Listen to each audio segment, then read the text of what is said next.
Hi all, ಎಲ್ಲರಿಗೂ ನಮಸ್ಕಾರ. Welcome back to another video. ಇವತ್ತು ನಾನು ಸಿಂಪಲ್ ಆಗಿ ಹಾಗೆ ತುಂಬ ಟೇಸ್ಟಿಯಾಗಿ ಹಸಿ ಅವರೆಕಾಯಿನ ಬಳಸ್ಕೊಂಡು ಅವರೆಕಾಯಿ ಸಾರು ಮಾಡೋದು ಹೇಗೆ ಅಂತ ತಿಳಿಸ್ಕೊಡ್ತೀನಿ. ಇದಕ್ಕೆ ಈರುಳ್ಳಿ ಟೊಮ್ಯಾಟೊ ಇದ್ರೇ ಸಾಕಾಗುತ್ತೆ. ಬೇರೆ ತರಕಾರಿ ನಿಮಗೆ ಬೇಕು ಅಂದರೆ ಹಾಕ್ಕೋಬೋದು, ಇಲ್ಲಾಂದರೆ ಸ್ಕಿಪ್ ಮಾಡ್ಕೋಬಹುದು. ನಿಮಗೆ ಯಾವ ಥರ ಇಷ್ಟ ಆಗುತ್ತೆ ಆ ಥರದ ತರಕಾರಿಗಳನ್ನ ಕೂಡ ಇದ್ರ ಜೊತೆಗೆ ಹಾಕಿ ಸಾರನ್ನ ಮಾಡ್ಬೋದು. ಅವರೆಕಾಯಿನ ಸುಳಿದಿದ ನಂತರ ಅದನ್ನ ಒಂದು 2ರಿಂದ 3 ಸತಿ ತೊಳಿಬೇಕು. ರೀಸನ್ ಇಷ್ಟೇ, ಅದು ಸ್ವಲ್ಪ ಸ್ಮೆಲ್ ಬರುತ್ತೆ ಅಥವಾ ನಾವು ಸುಳಿದಾಗ ಕೈಯೆಲ್ಲ ಒಂಥರ ಜಿಡ್ಡು ಅನಿಸ್ಬಿಡತ್ತೆ. ಆ ಅನುಭವ ನಿಮಗೆ ಸೀಸನ್ ಇರುವಾಗ ಸಿಗುವಂಥ ಅವರೆಕಾಯಲ್ಲಿ ಸಿಗುತ್ತೆ. ಆದರೆ ಸೀಸನ್ ಇಲ್ಲದಾಗ ಆ ಥರ ಫ್ಲೇವರ್ ಅಥವಾ ಆ ಅಂಟಂಟು ನಿಮಗೆ ಸಿಪ್ಪೆಯಲ್ಲಿ ಸಿಗೋದಿಲ್ಲ. ಇವಾಗ ಸೀಸನ್ ಇರುವಾಗಲೇ ನಾವು ಆ ಕಾಯಿ ಅಥವಾ ಆ ಕಾಳುಗಳನ್ನು ತಿನ್ನೋದು ತುಂಬಾ ಒಳ್ಳೆಯದು. ಸೀಸನಲ್ಲಿ ಪರ್ಟಿಕ್ಯುಲರ್ ಆಗಿ ಬರುವಂಥ ಹಣ್ಣುಗಳಿರ್ಬೋದು, ಮಾವಿನ ಹಣ್ಣು ಈ ರೀತಿ, ಹಾಗೆ ಅವರೆಬೇಳೆ ಈ ರೀತಿ ಯಾವ್ಯಾವ ಕಾಳುಗಳು ಅಥವಾ ಹಣ್ಣುಗಳು ಸೀಸನಲ್ಲಿ ಬಿಟ್ಟು ಬೇರೆ ಸೀಸನಲ್ಲಿ ಬರುತ್ತೋ ಅದನ್ನು ಆದಷ್ಟು ಅವಾಯ್ಡ್ ಮಾಡಿ ಯೂಸ್ ಮಾಡೋದಕ್ಕೆ. ಈಗ ನಾನಿಲ್ಲಿ ಸಾರು ಮಾಡೋದಕ್ಕೆ ಕುಕ್ಕರ್ನ ಇಟ್ಕೊಂಡು ಹಾಗೆ ಅದರಲ್ಲಿ ಸಾಂಬಾರನ್ನ ಮಾಡೋಣ ಅಂತ ಒಂದೇ ಸತಿ ಕುಕ್ಕರಲ್ಲಿ ಇವಾಗ ಎಣ್ಣೆನ ಹಾಕಿ ಕಾಯಿಸ್ಕೊತಾ ಇದ್ದೀನಿ. ನಾನಿಲ್ಲಿ ಸ್ವಲ್ಪ ಜಾಸ್ತಿನೇ ಎಣ್ಣೆನ ಬಳಸ್ಕೊಂಡಿದ್ದೀನಿ. 2.5 ಸ್ಪೂನ್ ಆಗೋಷ್ಟು ಎಣ್ಣೆನ ಹಾಕ್ಕೊಂಡಿದ್ದೀನಿ. ಇದಕ್ಕೆ 1 ಸ್ಪೂನ್ ಆಗೋಷ್ಟು ಸಾಸಿವೆ ಹಾಕ್ಕೊಂಡು ಹಾಗೆಯೇ ಒಂದು ದೊಡ್ಡ ಈರುಳ್ಳಿನ ಹೆಚ್ಚಿರುವಂಥದ್ದನ್ನು ಹಾಕ್ಕೊಂಡು ಫ್ರೈ ಮಾಡ್ಕೊತಾ ಇದ್ದೀನಿ.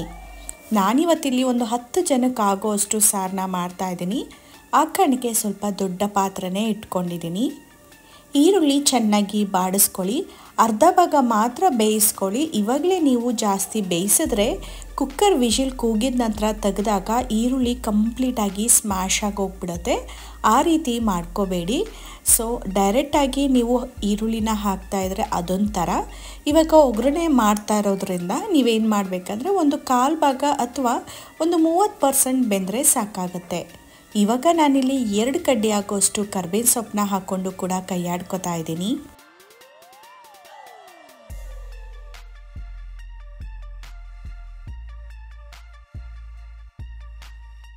ಕರ್ಬೇವಿನ ಸೊಪ್ಪು ಫ್ರೈ ಆಗಿದ ನಂತರ ಇಲ್ಲಿ ಒಂದು ದೊಡ್ಡ ಟೊಮ್ಯಾಟೋನ ಹೆಚ್ಚಿಟ್ಕೊಂಡು ಹಾಕೋತಾ ಇದ್ದೀನಿ. ಮೀಡಿಯಮ್ ಸೈಜಲ್ಲೇ ಹೆಚ್ಚಿಟ್ಕೋತಾ ಇದ್ದೀನಿ. ತುಂಬ ದಪ್ಪನೂ ಅಲ್ಲ ಹಾಗೆ ತುಂಬ ಸಣ್ಣನೂ ಅಲ್ಲ.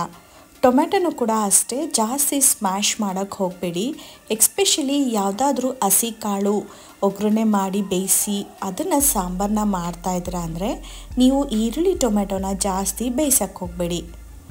ಇವಾಗ ನಾನಿಲ್ಲಿ ರುಚಿಗೆ ತಕ್ಕಷ್ಟು ಉಪ್ಪನ್ನ ಹಾಕ್ಕೊಂಡು ಚಿಟಿಕೆಯಷ್ಟು ಅರಿಶಿನ ಹಾಕ್ಕೊಂಡು ಕೈಯಾಡ್ಕೊತಾ ಇದ್ದೀನಿ. ಟೊಮ್ಯಾಟೊ ಹಾಗೆ ಈರುಳ್ಳಿ ಜೊತೆಗೆ ನೀವು ಬೇರೆ ಯಾವುದಾದ್ರೂ ತರಕಾರಿನ ಹಾಕ್ತಾ ಇದ್ದೀರಾ ಅಂದರೆ ಈರುಳ್ಳಿ ಟೊಮ್ಯಾಟೊನ ಚೆನ್ನಾಗಿ ಬೇಯಿಸ್ಕೊಂಡ್ರೂ ಕೂಡ ಪರವಾಗಿಲ್ಲ. ಆದರೆ ನೀವು ತರಕಾರಿನ ಹಾಕ್ತಾ ಇಲ್ಲ, ಹೀಗೆ ನಾನು ಮಾಡ್ತಾರ ಥರನೇ ನೀವು ಮಾಡ್ತಾಯಿದ್ದೀರಾ ಅಂದರೆ ಈರುಳ್ಳಿ ಟೊಮ್ಯಾಟೊನ ಮೀಡಿಯಮ್ ಆಗಿ ಬೇಯಿಸ್ಕೊಳ್ಳಿ, ಜಾಸ್ತಿ ಬೇಯಿಸ್ಕೊಳ್ಳೋಕೆ ಹೋಗಬೇಡಿ. ಯಾಕಂದರೆ ನಾವು ಸಾರನ್ನ ಹಾಕ್ಕೋಬೇಕಾದ್ರೆ ಅಲ್ಲಲ್ಲೇ ತಿನ್ನಬೇಕಾದ್ರೆ ಟೊಮ್ಯಾಟೊ ಈರುಳ್ಳಿ ಸಿಗುತ್ತೆ. ಇಲ್ಲಿ ನಾವು ಚೆನ್ನಾಗಿ ಸ್ಮ್ಯಾಶ್ ಮಾಡಿಬಿಟ್ರೆ ಎಲ್ಲ ಸ್ಮ್ಯಾಶ್ ಆಗಿಬಿಡತ್ತೆ, ಕರಗ್ದಂಗೆ ಆಗಿಬಿಡತ್ತೆ, ಏನೂ ಕೂಡ ಸಿಗೋದಿಲ್ಲ. ಓಕೆನಾ? ಸೊ ಇವಾಗ ಉಪ್ಪು ಅರಿಶಿನ ಹಾಕಿ ಚೆನ್ನಾಗಿ ಮಿಕ್ಸ್ ಮಾಡಿ ಬೇಯಿಸ್ಕೊಂಡಿದ್ದ ನಂತರ ಇಲ್ಲಿ ನಾನು ಸುಲಿದಿಟ್ಕೊಂಡಿರುವಂಥ ಅವರೆಕಾಯಿನ ಹಾಕ್ಕೋತಾ ಇದ್ದೀನಿ. ಅವರೆಕಾಯಿನ ಸ್ವಲ್ಪ ಚೆನ್ನಾಗಿ ತೊಳೆದ್ಬಿಡಿ, ಇಲ್ಲಾಂದರೆ ಒಂಥರ ಸ್ಮೆಲ್ ಬರ್ತಾ ಇರುತ್ತೆ. ಆ ಕಾರಣಕ್ಕೆ ನಾನು ಪದೇ ಹೇಳ್ತಾ ಇದ್ದೀನಿ. ಈ ರೀತಿ ಚೆನ್ನಾಗಿ ಆ ಕಾಳಲ್ಲಿರುವಂಥ ಹಸಿ ಸ್ಮೆಲ್ ಹೋಗೋವರೆಗೂ ಕೂಡ ಚೆನ್ನಾಗಿ ಕೈ ಆಡಿಕೊಂಡು ಬೇಯಿಸ್ಕೋಬೇಕಾಗತ್ತೆ. ಯಾವುದೇ ಥರ ನೀರನ್ನ ಹಾಕ್ಕೋಬೇಡಿ, ಎಣ್ಣೆಯಲ್ಲೇ ಫ್ರೈ ಮಾಡ್ಕೊಳ್ಳಿ. ಒಂದು 2 ನಿಮಿಷ ಫ್ರೈ ಆಗಿದ ನಂತರ ಇದಕ್ಕೆ ಡೈರೆಕ್ಟಾಗಿ ಖಾರದ ಪುಡಿ ಹಾಗೆ ಸಾಂಬಾರು ಪುಡಿನ ಹಾಕ್ಕೋಬೇಕು. ಈ ಥರ ಹಾಕೋದ್ರಿಂದ ತುಂಬ ರುಚಿಯಾಗಿರುತ್ತೆ. ಇನ್ನು ಇಲ್ಲಿ ನಾನು 3 ಸ್ಪೂನ್ ಆಗೋಷ್ಟು ಖಾರದ ಪುಡಿ ಹಾಗೆ 3 ಸ್ಪೂನ್ ಆಗೋಷ್ಟು ಸಾಂಬಾರು ಪುಡಿನ ಹಾಕೋತಾ ಇದ್ದೀನಿ. ನಮ್ಮನೆ ಕಡೆ ಸ್ವಲ್ಪ ಡಿಫ್ರೆಂಟಾಗಿ ಅಂದರೆ ಈ ಸಾಂಬಾರು ಪುಡಿ ಅಂದರೆ ಖಾರನೂ ಕೂಡ ಮಿಕ್ಸ್ ಇರುತ್ತೆ. ನಮ್ಮಲ್ಲಿ ಖಾರನ ಸ್ವಲ್ಪ ಸಪ್ರೇಟಾಗಿ ಮಾಡ್ತಾರೆ. ನಿಮ್ಮಲ್ಲಿ ಅಥವಾ ನಿಮ್ಮ ಕಡೆ ಯಾವ ರೀತಿಯಾಗಿ ಮಾಡ್ತಾರೆ ಅದೇ ಸಾಂಬಾರು ಪೌಡರ್ನ ಬಳಸ್ಕೊಳ್ಳಿ. ಈ ರೀತಿ ನಾವು ಖಾರದ ಪುಡಿ ಸಾಂಬಾರು ಪುಡಿ ಉಪ್ಪನ್ನ ಹಾಕೋದ್ರಿಂದ ಕಾಳು ಬೇಯಬೇಕಾದ್ರೆ ಉಪ್ಪು ಖಾರ ಎಲ್ಲದನ್ನು ಕೂಡ ಅಬ್ಸರ್ವ್ ಮಾಡೋದ್ರಿಂದ ನಾವು ಸಾರನ್ನ ತಿನ್ನಬೇಕಾದ್ರೆ ಅಂದರೆ ಸಾರಲ್ಲಿರುವಂಥ ಕಾಳುಗಳನ್ನು ತಿನ್ನಬೇಕು ಅಂದಾಗ ಕಾಳಲ್ಲಿ ಅದೊಂದು ರುಚಿ ಇರುತ್ತೆ. ನಾವೇನಾದರೂ ಸುಮ್ಮನೆ ಕಾಳನ್ನು ಸಪ್ರೇಟಾಗಿ ಬೇಯಿಸಿ ನಂತರ ನಾವು ಉಪ್ಪು ಖಾರ ಹುಳಿ ಹಾಕಿದ್ರೆ ಕಾಳು ನೀವು ಅಬ್ಸರ್ವ್ ಮಾಡ್ಬೋದು, ತಿನ್ನಬೇಕಾದ್ರೆ ಸಪ್ಪೆ ಸಪ್ಪೆ ಇರುತ್ತೆ. ಅಂದರೆ ಸಾರು ತುಂಬ ಟೇಸ್ಟಿಯಾಗಿದ್ರೂ ಕೂಡ ಕಾಳು ಮಾತ್ರ ಸಪ್ಪೆ ಸಪ್ಪೆ ಆಗಿರುತ್ತೆ. ಈ ರೀತಿ ಅನುಭವ ನಿಮಗೂ ಕೂಡ ಆಗಿರುತ್ತೆ. ಸೊ ಆ ಕಾರಣಕ್ಕೆ ಈ ರೀತಿ ನಾವು ಹಸಿ ಕಾಳನ್ನ ಹಾಕಿ ಕುಕ್ಕರಲ್ಲಿ ಕೂಗಿಸ್ಬೇಕಾದ್ರೆ ನೀವು ಉಪ್ಪು ಖಾರ ಹಾಗೆ ಸಾಂಬಾರು ಪುಡಿನ ಹಾಕೋದು ತುಂಬಾ ಇಂಪಾರ್ಟೆಂಟ್ ಆಗುತ್ತೆ. ಈಗ ನಾನಿಲ್ಲಿ ಸಾರಿಗೆ ಎಷ್ಟು ನೀರು ಬೇಕೋ ಅಷ್ಟು ನೀರನ್ನ ಹಾಕಿ ವಿಶಿಲ್ ಕೂಗೋದಕ್ಕೆ ಮುಚ್ಚಳನೂ ಕೂಡ ಕ್ಲೋಸ್ ಮಾಡಿ ಇಟ್ಕೊಂಡಿದ್ದೀನಿ. ಅಷ್ಟರೊಳಗೆ ಮಸಾಲಾನು ರುಬ್ಕೊಳ್ಳೋಣ ಬನ್ನಿ. ಇಲ್ಲಿ ನಾನು ಮಸಾಲ ರುಬ್ಕೊಳ್ಳೋದಕ್ಕೆ 3 ಲವಂಗ, 1 ಏಲಕ್ಕಿ, 1 ಇಂಚ್ ಆಗೋಷ್ಟು ಚಕ್ಕೆ ತೊಗೊಂಡಿದ್ದೀನಿ. ಹಾಗೆ ಸ್ವಲ್ಪ ಸಾಂಬಾರು ಜಾಸ್ತಿ ಮಾಡ್ತಾ ಇರೋದ್ರಿಂದ ಒಂದು ದೊಡ್ಡ ಈರುಳ್ಳಿನ ತಗೊಂಡು ಹೆಚ್ಚಿ ಹಾಕ್ಕೊಂಡಿದ್ದೀನಿ. ಹಾಗೆ ಒಂದು ಮೀಡಿಯಮ್ ಸೈಜ್ ಆದಂಥ ಟೊಮ್ಯಾಟೊನೂ ಕೂಡ ಹೆಚ್ಚಿ ಹಾಕ್ಕೊಂಡಿದ್ದೀನಿ. ಇನ್ನು ಒಂದು ಇಡೀ ಆಗೋಷ್ಟು ಹುಣಸೆಹಣ್ಣು, ಒಂದೇ 1 ಸ್ಪೂನ್ ಆಗೋಷ್ಟು ಹುರ್ಗಡ್ಲೆನ ಹಾಕ್ಕೊಂಡಿದ್ದೀನಿ. ಹುರ್ಗಡ್ಲೆನ ಹಾಕೋದ್ರಿಂದ ಒಂದು ಟೆಕ್ಸ್ಚರ್ ಸಿಗುತ್ತೆ, ಹಾಗೆ ಸ್ವಲ್ಪ ಸಾಂಬಾರು ತುಂಬ ಟೇಸ್ಟಿಯಾಗಿರುತ್ತೆ. ಇನ್ನು ಇಲ್ಲಿ ನಾನು ಒಂದು 3 ಸ್ಪೂನ್ ಆಗೋಷ್ಟು ತೆಂಗಿನ ತುರಿನ ಹಾಕೋತಾ ಇದ್ದೀನಿ. ನಿಮಗೇನಾದರೂ ತೆಂಗಿನ ತುರಿ ಜಾಸ್ತಿ ಹಾಕ್ಕೊಳ್ಳೋಕೆ ಇಷ್ಟ ಇಲ್ಲ ಅಂದರೆ ಕಡಿಮೆ ಮಾಡ್ಕೋಬೋದು. ಹಾಗೆ ಇಲ್ಲಿ ಒಂದು ಚಿಕ್ಕ ಸ್ಪೂನಲ್ಲಿ 1 ಸ್ಪೂನ್ ಆಗೋಷ್ಟು ಗಸಗಸೆನ ಹಾಕ್ಕೊಂಡು ಇದನ್ನು ನುಣ್ಣದಾಗಿ ರುಬ್ಕೋತೀನಿ. ರುಬ್ಕೋಬೇಕಾದ್ರೆ ಟೊಮೊಟೊ ಏನಾದರೂ ಬಳಸಿದರೆ ನೀವೇನು ಮಾಡಬೇಕು, ನೀರನ್ನು ಹಾಕಬೇಡಿ.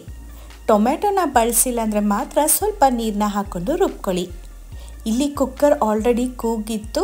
ಸೊ 2 ವಿಷಲ್ನ ಕೂಗಿಸ್ಕೊಂಡಿದ್ದೀನಿ. ಇನ್ನು ಇವಾಗ ತಣ್ಣಗಾದ್ಮೇಲೆ ಲಿಡ್ನು ಕೂಡ ಓಪನ್ ಮಾಡಿ ಇಲ್ಲಿ ನಿಮಗೆ ತೋರಿಸ್ತಿದ್ದೀನಿ, ನೋಡಬಹುದು.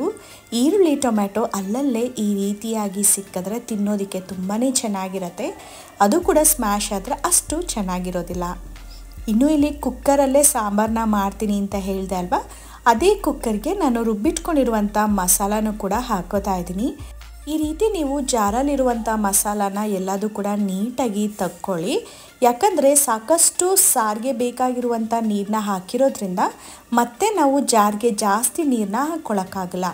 ನಾನಿಲ್ಲಿ ಒಂದು ಅರ್ಧ ಕಪ್ ಆಗೋಷ್ಟು, ಚಿಕ್ಕ ಕಪ್ಪಲ್ಲಿ ಅರ್ಧ ಕಪ್ ಆಗೋಷ್ಟು ನೀರನ್ನ ಜಾರಿಗೆ ಹಾಕ್ಕೊಂಡು ಅದರಲ್ಲೂ ಕೂಡ ಸ್ವಲ್ಪ ಮಸಾಲ ಇರುತ್ತೆ ಅಲ್ವಾ, ಅದನ್ನೆಲ್ಲ ನೀಟಾಗಿ ಕಲೆಕ್ಟ್ ಮಾಡಿ ನೀರಿನ ಮೂಲಕ ಹಾಕ್ಕೊಂಡಿದ್ದೀನಿ.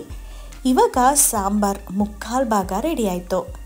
ಮಿಕ್ಸ್ ಮಾಡಿದ ನಂತರ ಸ್ಟವ್ನ ಹಚ್ಚಿ ಚೆನ್ನಾಗಿ ಕುದಿಸ್ಕೊಳ್ಳಿ. ಆಲ್ಮೋಸ್ಟ್ ಒಂದು 7 ನಿಮಿಷ ಕುದಿಸ್ಕೊಂಡ್ರೆ ಚೆನ್ನಾಗಿರುತ್ತೆ. ಯಾಕಂದರೆ ಕಾಳು ಕೂಡ ನಾವು ಹಾಕಿರುವಂಥ ಮಸಾಲಾನ ಅಬ್ಸರ್ವ್ ಮಾಡಬೇಕು. ಆಲ್ರೆಡಿ ನಾವು ಉಪ್ಪು ಖಾರ ಹಾಗೆ ಸಾಂಬಾರು ಪುಡಿನ ಹಾಕಿರೋದ್ರಿಂದ ಕಾಳು ಕೂಡ ತುಂಬ ಚೆನ್ನಾಗಿ ಅಬ್ಸರ್ವ್ ಆಗಿರುತ್ತೆ, ಉಪ್ಪು ಖಾರನ ಹಾಗೆಯೇ ಬೆಂದಿರುತ್ತೆ. ಇವಾಗ ನಾನು ಟೇಸ್ಟ್ನ ನೋಡಿದೆ, ತುಂಬಾ ಚೆನ್ನಾಗಿ ಬಂದಿತ್ತು. ಈ ರೀತಿ ನೀವು ಕೂಡ ಟೇಸ್ಟ್ ನೋಡಿ. ಏನಾದರೂ ಉಪ್ಪೇನಾದರೂ ಕಡಿಮೆ ಆಯ್ತಂದರೆ ಉಪ್ಪನ್ನ ಹಾಕ್ಕೊಳ್ಳಿ. ನನಗಿಲ್ಲಿ ಸ್ವಲ್ಪ ಖಾರ ಜಾಸ್ತಿ ಅಂತ ಅನ್ನಿಸ್ತು. ಅಂದರೆ ಉಪ್ಪು ಕಡಿಮೆ ಇದ್ದರೆ ಮಾತ್ರ ನಮಗೆ ಖಾರ ಜಾಸ್ತಿ ಇದೆ ಅಂತ ಅನಿಸುತ್ತೆ. ಸ್ವಲ್ಪ ಉಪ್ಪನ್ನ ಹಾಕ್ಕೊಂಡ್ರೆ ಸರಿ ಹೋಗುತ್ತೆ. ಯಾವುದೇ ಅಡುಗೆ ಇರಬಹುದು, ಉಪ್ಪು ಹುಳಿ ಕರೆಕ್ಟಾಗಿತ್ತಂದರೆ ಯಾವತ್ತೂ ಆ ಅಡುಗೆ ಖಾರ ಆಗಲ್ವಂತೆ. ಸಾಂಬಾರಂತೂ ರೆಡಿ ಆಯಿತು. ನೋಡ್ಬೋದು ಎಷ್ಟು ಚೆನ್ನಾಗಿತ್ತಂದರೆ ನೀವು ಕೂಡ ಒಂದ್ಸತಿ ಯಾವುದೇ ಹಸಿ ಕಾಳಿದ್ರೂ ಕೂಡ ಈ ರೀತಿಯಾಗಿ ಮಾಡ್ಕೊತೀನಿ. ತುಂಬಾ ಚೆನ್ನಾಗಿರುತ್ತೆ. ಅವರೆಕಾಳೇ ಬಳಸಬೇಕು ಅಂತ ಏನಿಲ್ಲ. ಹಸಿ ಕಡಲೆಕಾಳು ಸಿಕ್ಕಿದ್ರೆ ಅಥವಾ ಹಸಿಯಾದ ಹೆಸರು ಕಾಳು ಸಿಕ್ಕಿದ್ರೆ ಅಥವಾ ಹಸಿ ಬಟಾಣಿ ಸಿಕ್ಕಿದ್ರೂ ಕೂಡ ಈ ರೀತಿಯಾದಂಥ ಸಾರನ್ನ ಮಾಡಿಕೊಂಡು ತಿನ್ಬೋದು. ನೋಡಿದ್ರಿ ಅಲ್ವಾ, ನಾನು ತೋರಿಸಿರುವಂಥ ಹಸಿ ಅವರೆಕಾಳು ಸಾರು ನಿಮಗೂ ಕೂಡ ಇಷ್ಟ ಆಯ್ತಂದರೆ ಒಂದ್ಸತಿ ಟ್ರೈ ಮಾಡಿ. ಹಾಗೆ ನಿಮ್ಮ ಅನಿಸಿಕೆನ ಕಮೆಂಟ್ ಬಾಕ್ಸಲ್ಲಿ ತಿಳಿಸಿ. ವಿಡಿಯೋ ಇಷ್ಟ ಆಯ್ತಂದರೆ ಲೈಕ್ ಮಾಡಿ, ಫಾಲೋ ಮಾಡಿ. ಹಾಗೆ ನೆಕ್ಸ್ಟ್ ವಿಡಿಯೋದಲ್ಲಿ ಡಿಫ್ರೆಂಟ್ ಆದ ರೆಸಿಪಿ ಜೊತೆಗೆ ಸಿಗ್ತೀನಿ. ಅಲ್ಲಿವರೆಗೂ ಟೇಕ್ ಕೇರ್, ಬಾಯ್.